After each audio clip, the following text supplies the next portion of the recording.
আজ খুব আনন্দের দিন বন্ধুরা। আমি যাচ্ছি আমার বাড়িতে বারোবিশাতে।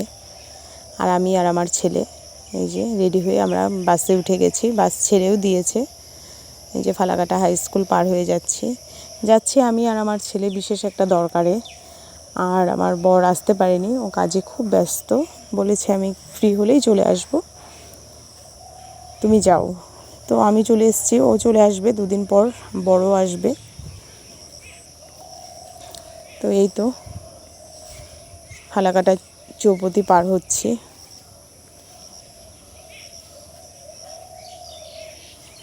মেয়েদের জীবনের কি অদ্ভুত নিয়ম, আমি কিছুই বুঝতে পারি না কেন এরকম নিয়ম।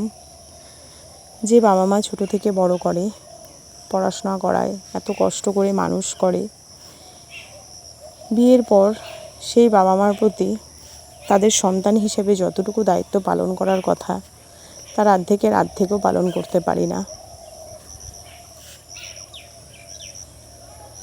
সংসার, ছেলের পড়াশোনা, এই করতে করতে কোথায় জানি তাদের সন্তান হিসেবে আমার যে দায়িত্বটা থাকে, তার অর্ধেকও পালন করতে পারি না। তবু বাবা মায়ের কোনো ক্ষোভ থাকে না, তাদের একটাই কথা থাকে, তুমি সবাইকে নিয়ে ভালো করে মন দিয়ে সংসার করো,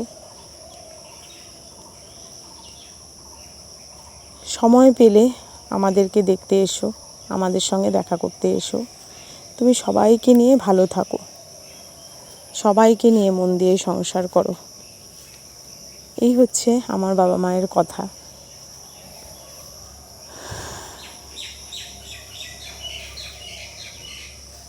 তোমাদের সঙ্গে কথা বলতে বলতে আলিপুর পার হয়ে গেছি, আর বেশিক্ষণ নেই। ফালাকাটা থেকে বারোবিশা দু আড়াই ঘন্টার ডিফারেন্স, মানে রাস্তা 2-2.5 ঘন্টা লাগে ফালাকাটা থেকে বারোবিশা। এই যে বারোবিশা টোলগেটও চলে এসেছি, আর 15 মিনিটের মধ্যেই বারোবিশা স্ট্যান্ডে পৌঁছে যাব। এই তো টোলগেট পার হয়ে যাচ্ছি।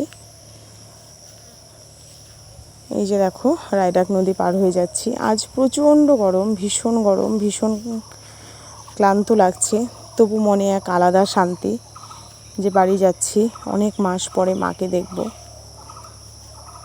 এই যে দেখো গরমে আমি ঘেমে ঠেমে নাজেহাল অবস্থা, খুব খারাপ অবস্থা হয়ে গেছে, কারণ প্রচণ্ড গরম পড়েছে। তো সবাই ভালো থাকবেন, সুস্থ থাকবেন।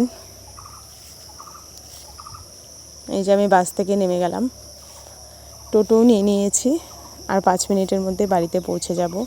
তো আজ এখানেই ভিডিওটা শেষ